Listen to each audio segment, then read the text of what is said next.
So one final question. Medford and Somerville both have strong mayoral forms of government. The recent use of the executive order mechanism by Somerville's mayor concerning a federal guideline is viewed by some as overreach. As a potential member of the legislature, do you agree or disagree with any mayor issuing executive orders in circumstances other than general public emergencies? I'll throw it wide open. Erin.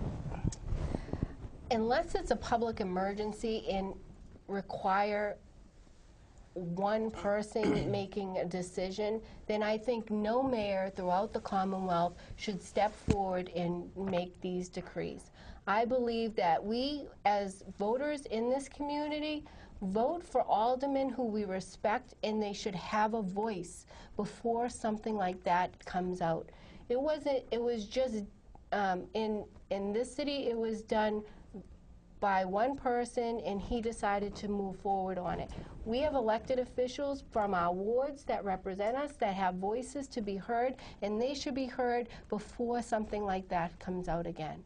I did not support the way in which that item was handled. Thank you, Erin. Thank you. Nick? I think Mayor Curtatone and Mayor McGlynn, they've done a fantastic job. However, if executive power is being used in areas that is not emergency relief or whatever it may be, I believe that we have to ensure that we check that process, that we as a society, we are able to come together as a whole and decide how we're going to go about our business. You know, right now we have a way of government that I think that works pretty well, but if people are overstepping their boundaries, we have to have a serious talk and figure out how we can correct that. Thank you, Nick. Christine? Yes.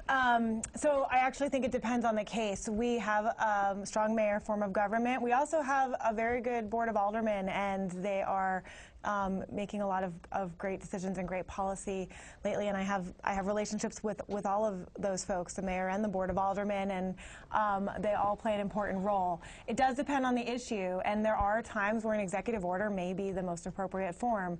In this case, the mayor of Somerville was, I think, taking a very important step in keeping our community safe and welcoming to all immigrants and to all members of our community, and I do support his executive order.